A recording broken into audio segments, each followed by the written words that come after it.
அபாரமான ஐஸ்வர்யத்தோடு இருக்கிறவன்.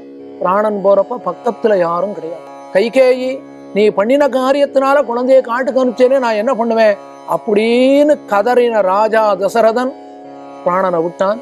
வால்மீகி சொன்னார், ராஜாவுக்கு பிராணன் போடுத்து உடனே பரதனை கூட்டிட்டு வரணும். ஆனா என்ன நடந்ததுங்கிறத சொல்லக்கூடாதுன்னு சொன்ன உடனே இங்கிருந்து தூதா வீரர்கள் கிளம்பினார்கள்.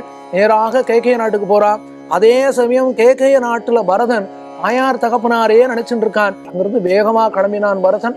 வேகமாக கிளம்பி சத்ருகனோடு அயோத்தி வந்து சேர்றான். அயோத்திக்கு வந்தவன் நேர தாயாருடைய அந்தப்புறத்துக்கு போனான்.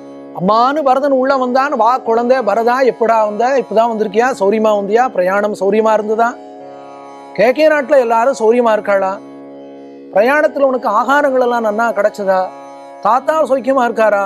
உன்னுடைய அம்மான் சௌரியமாக இருக்காரா? இத்தனை கேள்வியும் கேட்கிறாள் கைகேயி. எப்ப கேட்கிறா?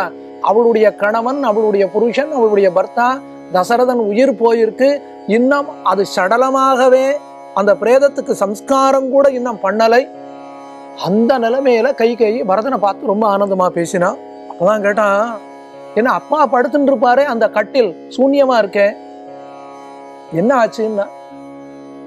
இதுக்கு கைகேயி ஒரு பதில் சொல்றா. என்னடா குழந்தை பரதன், என்னவோ அப்பா அப்பான்னு சின்ன குழந்தை மாதிரி கேட்டுட்டே இருக்கிய. உங்க அப்பா என்ன ஆனார்? வயசான காலத்துல எல்லாரும் எங்க போவாளோ அங்க போயிருக்கார்.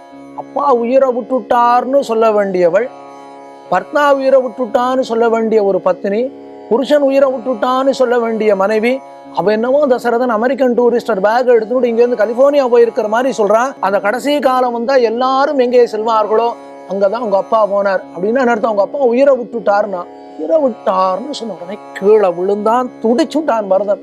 சொன்னான், ஐயோ அப்பாவை பார்க்காம ஆசையா ஓடி வந்தேனே, அப்பாவுக்கு என்ன ஆச்சு? எப்ப அப்பா உயிரை விட்டார்? எதனால அப்பா உயிரை விட்டார்? தகப்பனாருக்கு சம்ஸ்காரம் பண்ணினவா, எவ்வளவு பாக்கியம் பண்ணினவா.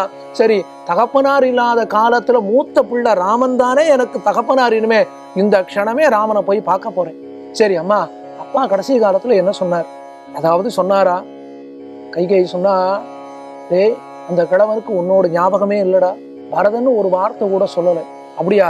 அப்பா என்ன சொன்னார்? ஒன்னே ஒண்ணு சொன்னார். 14 வருஷம் கழிச்சு திரும்பவும் அயோத்திக்கு ராமன் லக்ஷ்மணன் சீதை வரும் பொழுது அவர்களை யார் பார்க்கின்றார்களோ அவர்கள் பாக்கியசாலிகள்னு உங்க அப்பா சொல்லிட்டு உயிரை விட்டுட்டார். பரதா, ராமன் சீதையோடும் லக்ஷ்மணனோடும் காட்டுக்கு போயிருக்காண்டா அப்படின்னு. அதனுக்கு ஒண்ணுமே புரியலை. அப்பா உயிரை விட்டுட்டார்னு கீழே விழுந்தான். இப்ப ராமன் காட்டுக்கு போனான்னு கேட்ட உடனே மூர்ச்சையானான், எழுந்தான்.